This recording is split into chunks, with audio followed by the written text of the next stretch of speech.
Wow, it's already snowing. My love, are you already awake? I brought you this scarf to keep your neck warm. The family ventures into the snowy woods, pulling a sled filled with presents. Ollie leaps into the snow, making snow angels as his parents laugh. While chasing a sparkling snowflake, Ollie wanders deeper into the forest. Sophia and Leon realize he's missing and look around frantically.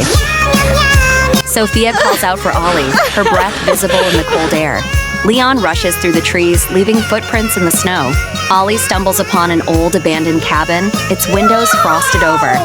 Inside, he finds a dusty but beautiful snow globe.